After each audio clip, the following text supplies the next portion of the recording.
Hello, everyone from 1987. Most of you are no longer here. It's a pleasure. It's a pleasure to see you all. I was going to talk about two things. One is communitarian-based societies or groups within an individualist-based society, and how you can get conflicts from that, and how disturbing it can be for a member of that society. The other one was some amazing news about a blood test today, which the results came through today, which I had to share with you because that has a story as well. So, excuse me, communitarian communitarian based.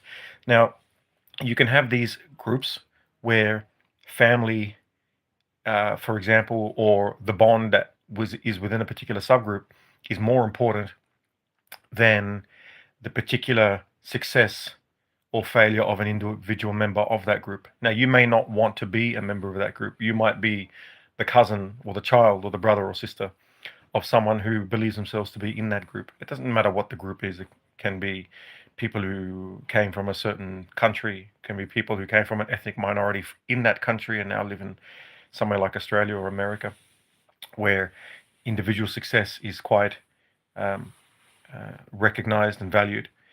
Which is sort of an illusion at the same time, because if you try to trace back all the ingredients which made you successful, you can trace it back to things outside of yourself, such as your genetics, your environment, your upbringing, your culture. The fact that there were roads that existed that allowed you to get to work, or a public transport system which allowed you to get to university, to study, to get the degree. Um, the intellect that you may or may not have that was nurtured by your family. You weren't in a war zone. You know, all those things you've heard before. But some examples of it can make life a bit tough.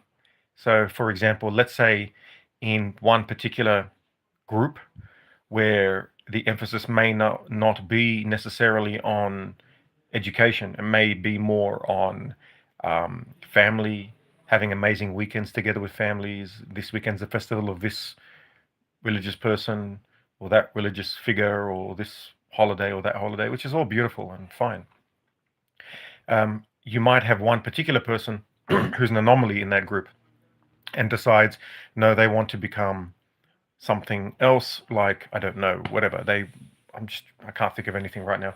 They're an expert in something, whatever that something is, whether it's dentistry, accounting, I don't know, legal advice, whatever it is.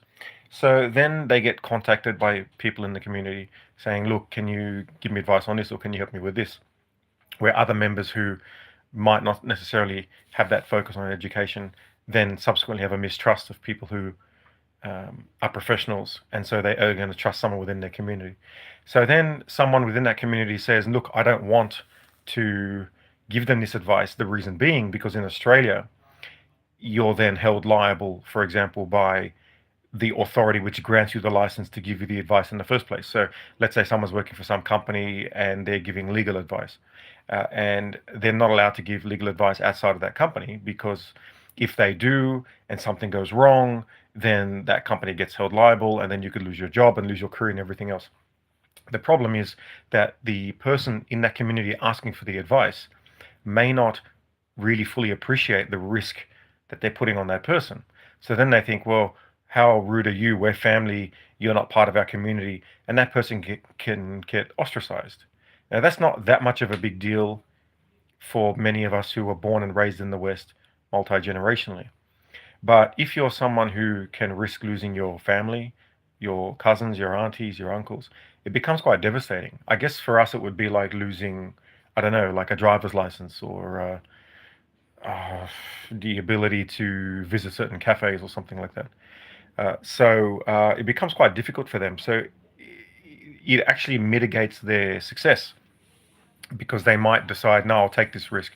As soon as you take that type of risk, you're limited in how far you can move up in a certain company, because secrets can't stay open and remain secrets for too long. So it's an extra difficulty that someone who is born in Australia, of, let's say, migrant parents who come from a culture that is communitarian, and is much more for the entire welfare of the entire community than for the particular individual. It becomes hard for those people to figure out where they belong in the actual country.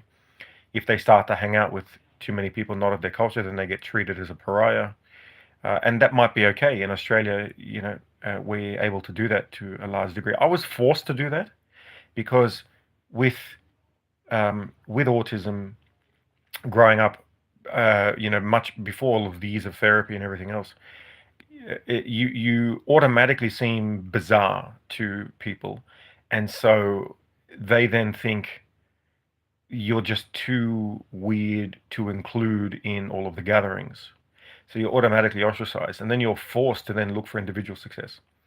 But if you're not that way inclined and you're someone who is appreciative of family and you have all of that love and warmth and by people because they consider you neurotypical enough to have you in the community, then it can be hard because you're basically choosing, you're forced to choose between having success in your own life and your own immediate, say, future husband, wife, children, and the success of the community around you, in which you can stay as long as you grant them access to your success.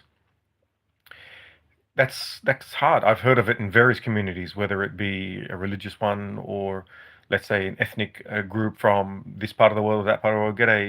G'day, Luke Grobler. Luke Grobler says hi, welcome, hello. So yeah, that can be a problem.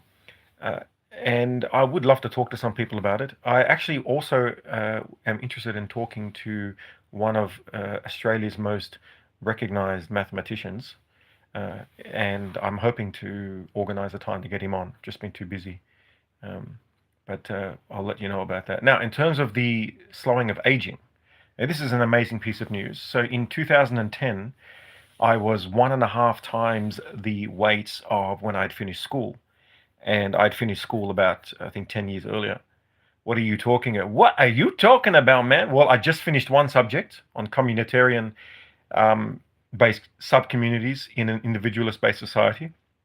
Now I'm moving on to the next topic, which is a metric which has proven the slowing of aging, which I undertook many, many years ago. So I started in 2010. I was getting huge, and so was my girlfriend at the time, or friend. And I said to her, I bet you I can do it. I can lose this weight. I'm going to do it. And I'm going to prove it to you. So I decided from 2010 to 2015, I started very slowly. I started integrating, swapping certain foods for other foods, then started recording my calories, and then started learning how to walk on a treadmill whilst reading. And that took 5 years, actually. And then from 2015 up until 2024, I kept implementing that more and more and more and more, to the point where I completed my whole initial degree while cycling. Now I'm doing my PhD while cycling. Thank you. And over those years, without realizing it, just by doing that a little bit every day, I now do on average 5 hours a day of cycling 5 days a week whilst I'm working on my PhD. Because I'm cycling, I built a little desk over the cycle. And you don't realize it, you just do a little increment every day. And it's now 2025, so 15 years later, I got my blood test back. And the doctor was shocked because my every metric on my body was the equivalent of between 29 and 33 years old, and I'm now nearly 45. So I'd basically been able to reverse my age by about 12 to 15 years. And I mean, I knew that by just my appearance and being able to walk like I'm like a 28-year-old, and so I could feel it. But to actually get the metrics and look at every single one all the way down, from every element to every mineral to every organ issue, and all of them, the metrics were ridiculous. Like, for example, an average 44-year-old has a number around 3, I think it's for heart health, and mine was 0.7, which is the equivalent of someone in their 20s. So the point is, I think we can all do it. And it was such a good feeling. Thank you, Luke. It was such a good feeling to have that recognition on paper, where your blood can't lie. So it's telling you that all that work you did over 15 years worked. So it is true. If you calorie count, you eat the right foods, you fast, you incorporate exercise into your life. So you read whilst you're walking, listen to podcasts whilst you're walking, whilst you're cycling, go to the gym 3 times a week. Then by the time you're 44, you can pretty much have the age of around a 30 to 33-year-old. And so I recommend anyone in their late 20s to start doing that, because it reversed my bone density problems, back problems, every other problem. And you can tell if you look at other people at that age. Anyway, so that was it. Those were the two things I wanted to talk about to you today. And I wish you a amazing evening or day wherever you are in the world. Don't forget to take life one smack at a time. As always, ciao for now.